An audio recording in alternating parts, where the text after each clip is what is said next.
what is causing you to have this disconnect and not be able to open your heart to Jesus. Because it's not a matter of you opening up your heart to me. Like, I can open up to you. I have no problem. I'm completely naked before the world. Naked I came, and naked I go. I have no shame, just because you know. Man looks outside, but God looks within. And there is no man who is without sin. The issue is opening up my mind to the idea that he literally rose from the dead. Well, have you ever heard of an individual named Vallius Paterculus? No, great name. And then it was sued by the Mormon Church for forgery in the 20th century. But then 100 years later, in 2012, it was vindicated because they found one of the letters that you'll find in here in the Vatican in 2012. There's no reason for him to talk about Jesus or even acknowledge the miracles. But the very fact that he's acknowledging and saying, this guy, I was more afraid of him than my entire army because of the things that he could do. I mean, just go back to the centurion in the Bible. Do not trouble yourself. You can heal him from a distance with only a word of command. I also have authority with men under me. If I say to one, go, he goes. If I say to another, come, he comes. Anything you command in this world will happen. I know it. I've looked up Vallius Paterculus, and it is widely, unanimously considered to be a forgery of some kind. And the fact that the Catholic Church has been guilty of forgeries, but all those forgeries were published and brought out to the open at least sometime in history. For 7 centuries, the Greeks had called Rome the home of forgeries. You make a good argument, yes. That does change the probability frame. So, yeah, Christian isn't even a historian is what's hilarious as well. Never mentions Vallius. This is made up. I just asked Google, does Christian ever refer to Vallius Paterculus in any of his writings? AI overview. Yes, Christian does refer to Vallius Paterculus in his writings. If he were telling the truth, he wouldn't have told us. Unless, of course, he knew you wouldn't believe the truth, even if he told us. Yeah, I miss having a club. Atheists need a club. Or you can just convert me at some point. Well, that's what I'm working on, man. I'm trying to speak some truth to you. I'm not trying to force you into anything, but I'd like to keep going down this rabbit hole with you as far as what is causing you to have this disconnect and not be able to open your heart to Jesus. Because it's not a matter of you opening up your heart to me. Like, I can open up to you. I have no problem. I'm completely naked before the world. I am weak in my flesh, and yet strong in the spirit. Please don't get them twisted, and listen a minute. Peter was a rock, but not the rock from above. Remember the cock. His flesh wasn't enough. 3 times made an example, his flesh was put to shame. He simply made the right gamble and called upon his holy name. Jesus said the spirit is willing, but yet the flesh is weak. We see the flesh is always killing, hence why we must be meek.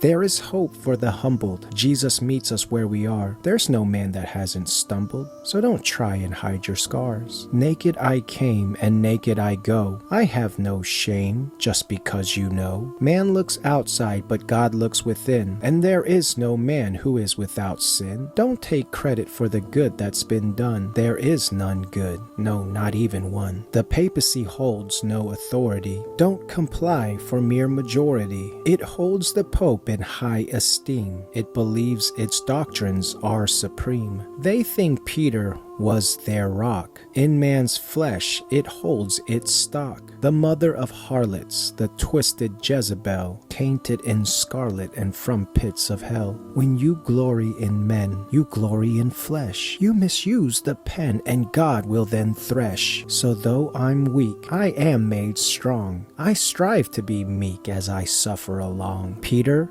Paul, it's all the same. Jesus Christ, the only name. So don't put stock in your own flesh. Call on his name and start afresh. This is why my flesh is weak, but through his spirit I can speak. For it's not me that speaks to you. I simply repackage what's already true. But it's a matter of you opening your heart to Jesus. My heart is already open to all people. That's actually pretty easy for me now after what I've been through. But the issue is opening up my mind to the idea that he literally rose from the dead. Like that, like miracle claims, supernatural stuff. I'm way far from accepting things like that. Okay, all right. Well, have you ever heard of an individual named Vallius Paterculus? No, great name. Yeah, Vallius Paterculus was a Roman historian, and not many people know about him. Most Christian apologists don't even know about him. They will cite like Tacitus and Priscian, but they don't really know about Vallius Paterculus. But I'd like to read from, this is the Archko volume, and it's a collection of manuscripts that were translated into German from the Vatican and sent to America and published back in the end of the 19th century. And then it was sued by the Mormon Church for forgery in the 20th century. But then 100 years later, in 2012, it was vindicated because they found one of the letters that you'll find in here in the Vatican in 2012. But I want to read just the intro of chapter 8. This is what it says. Vallius's notes, Acta Pilati, or Pilate's report to Caesar of the arrest, trial, and crucifixion of Jesus. Vallius Paterculus, a Roman historian, was 19 years old when Jesus was born. His works have been thought to be extinct. I know of but two historians that make reference to his writings, Priscian and Tacitus, who speak of him as a descendant of an equestrian family of Campania. From what we gather from these writers, Vallius must have been a close friend of Caesar, who raised him by degrees until he became one of the great men of Rome, and for 16 years commanded the army. So he was in command of the army during the time of Jesus. He returned to Rome in the year 31, which Jesus was crucified in the year 30 AD. He returns to Rome and dies in 31 AD, and finished his work, which was called Historia Romania. He held the office of praetor when Augustus died, while Vincius was consul. Vallius says that in Judea he met a man called Jesus of Nazareth, who was one of the most remarkable characters he had ever seen. Now keep in mind, this is a Roman official in a high standing. He was a commander of an army, close friends with Caesar himself. Vallius says that in Judea he met a man called Jesus of Nazareth, who was one of the most remarkable characters he had ever seen, that he was more afraid of Jesus than of a whole army, for he cured all manner of diseases and raised the dead, and when he cursed the orchids or fruit trees for their barrenness, they instantly withered to their roots. Now, these are all separate instances of miracles that were performed in the gospel accounts, the 4 different gospel accounts. But let me just hold on. I'm almost done. I promise. If you could just kindly mute. After referring to the wonderful works of Jesus, he says that although Jesus had such power, he did not use it to injure anyone, but seemed always inclined to help the poor. Now, that sounds like a pretty stand-up guy. Vallius says that the Jews were divided in their opinion of him, the poor class claiming him as their king and their deliverer from Roman authority, and that if Jesus should raise an army and give it the power, he could sweep the world in a single day. But the rich Jews, i.e. the Pharisees, hated and cursed him behind his back and called him an Egyptian necromancer, which is also corroborated in the gospel accounts, that he cast out demons by the prince of demons and accused them of sorcery that he learned while he was in Egypt, though they were afraid of him as of death. Vallius Paterculus B72, found in the Vatican at Rome. All right, now I'm finished. Thank you for being patient. No problem. If it's real and not a forgery, not a church forgery, then it's decent, but it's still hearsay. It's still him saying, I have heard these things, that miracles that have been happened. He didn't say that he saw them. Well, yeah, but he met Jesus. Yeah, and he didn't see the miracles. He just met Jesus. Because all those stories, he was not there for any of those. No. Look, it says, for he cured all manner of diseases and raised the dead, and when he cursed the orchids or fruit trees for their barrenness, they instantly withered to their roots. So regardless of whether or not he himself saw one or all of those miracles is irrelevant. In today's society, if enough people and enough cameras were on a incident, just because you and I weren't there to see it doesn't mean that we can't go back and acknowledge that, hey, this shit really happened. It's just an assessment of probabilities. Is it more likely that magic is real, or is it more likely that there was a fraud, just like there are frauds today, who perpetrated fraudulent miracles in order to sell their religion or their ideas? Yeah, that's a horrible framework, man. When you're looking at this, keep in mind, the whole reason why I was pointing out this whole passage is because Vallius Paterculus is not not a follower of Jesus, but instead he was a high-ranking Roman official, the people that oppressed the Jews. There's no reason for him to talk about Jesus or even acknowledge the miracles. But the very fact that he's acknowledging and saying, this guy, I was more afraid of him than my entire army because of the things that he could do. I mean, just go back to the centurion in the Bible. I am so ashamed I shouldn't even be asking you, but I am, and I know you can do it. Master, I never thought I'd say this, but he is worthy to have you do this for him. He loves our people. He has helped us. I know. Do not trouble yourself. You can heal him from a distance with only a word of command. I also have authority with men under me. If I say to one, go, he goes. If I say to another, come, he comes. Anything you command in this world will happen. I know it. Even this. Did you all hear this, man? Truly, I tell you, with no one in Israel have I found such faith. I was rejected in my own hometown, and I'm threatened by the religious leaders of my own people. And yet this man, a Gentile, has more bold confidence in what he believes that I can do than anyone I have yet encountered. Go. It has been done for you according to your belief. Thank you. Thank you.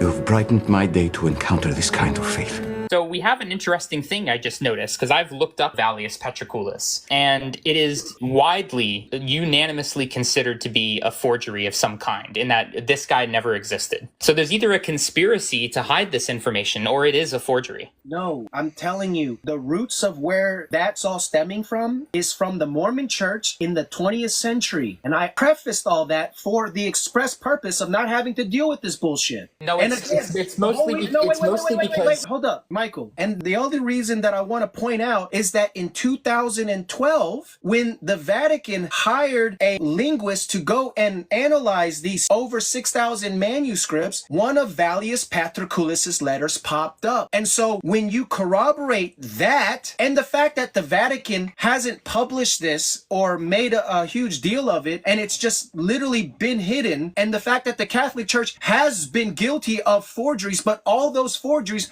were published and brought out to the open at least sometime in history. To support these ideas, Gregory relied upon the forged documents of the past, but chose to go even farther and create his own history for the church and the world. In the book Vicars of Christ, former Jesuit priest Peter de Rosa writes of Pope Gregory VII and his school of forgers. He says, for 7 centuries, the Greeks had called Rome the home of forgeries. Whenever they tried talking with Rome, the popes brought out forged documents, which the Greeks, naturally, had never seen. De Rosa says Gregory went way beyond the donation of Constantine. He had a whole school of forgers under his very nose, turning out document after document with a papal seal of approval to cater for his every need. Pope Gregory might require justification for some action against a prince or bishop. Very well, these prelates literally produced the appropriate document. No need for research, it was all done on the premises. Many earlier documents were touched up to make them say the opposite of what they said originally. Some of these earlier documents were themselves forgeries. This instant method of inventing history was marvelously successful, especially as the forgeries were at once inserted into canon law. Thus was accomplished the quietest and longest lasting of all revolutions. It was all done on paper. Should make you wonder, why did they never bring this out? I'd have to do research to know if that's true, but you make a good argument. Yes, that does change the probability frame, so I'll reconsider. I would highly advise it, because I don't pull shit out of my ass, Michael. I have the research to back it up. I have the receipts to back it up. Yeah, I would actually look into it yourself more, though, too, because it's concerning that Vallius Petriculus is considered by scholars to be a made-up individual. Bro, I already am aware of this. That's why I addressed it before you even Googled it. Right, with the Mormon thing, but I don't even see that information on here. He's considered to be fabricated because there's no manuscript citations or early Christian or Roman historians who reference this person anywhere.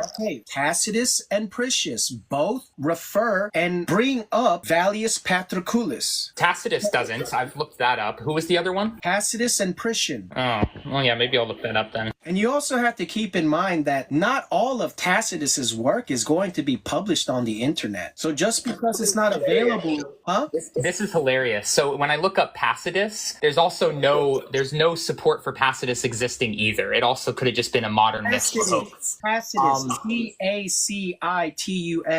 P-A-C-I-T-U-S. P as in Tom, not P as in Paul. Oh, Tacitus. But I already looked up Tacitus. There's no mention from Tacitus of this person. That's why I just said. Because there's no mention of Tacitus mentioning Vallius Paterculus in all of the internet published findings of Tacitus doesn't necessarily mean that Tacitus never wrote of Vallius Paterculus. It does. You're right. It does. That's true. It does mean that we have no evidence that he wrote about Vallius. We have no reason to believe it's true. No, because this book was published in the 19th century, and based off of what manuscripts were available to this guy at the time, he said in the preface that he knows of only two people that refer to Vallius Paterculus, which was Priscian and Tacitus. I think that's made up. Yeah, I think that's completely fabricated. People do this all the time with books. They just make stuff up. You're allowed to do that in America. It says, I know of but two historians that make reference to his writings, Priscian and Tacitus, who speak of him as a descendant of an equestrian family of Campania. Yeah, Priscian isn't even a historian, is what's hilarious as well. He was all about like grammar and language is what he wrote about, not historical or religious stuff. He never mentions Jesus, never mentions Vallius. This is made up. It's really likely to be made up. I can't say for sure. It's very similar to like some of the hoax claims that flat earthers make when they'll say this scientist said this and the earth is flat. It's often just completely fabricated by someone to support the claim. No. Again, listen to me. Just because you can Google does not mean that you have every single information. And the fact that the information hasn't popped up in your first Google hit does not mean that you can just poo-poo on shit like that. Well, I'm using AI to summarize the Google search. It's actually searching the entire search function. Michael, what you are doing is invalidating the actual evidence. Yeah, that's actually really good what you're doing is you're trivializing the evidence so you can fulfill your cognitive dissonance. I told you already, in 2012, they found his actual writings found in the archives of over 6,000 manuscripts archived in the Vatican Library, along with all these other things that we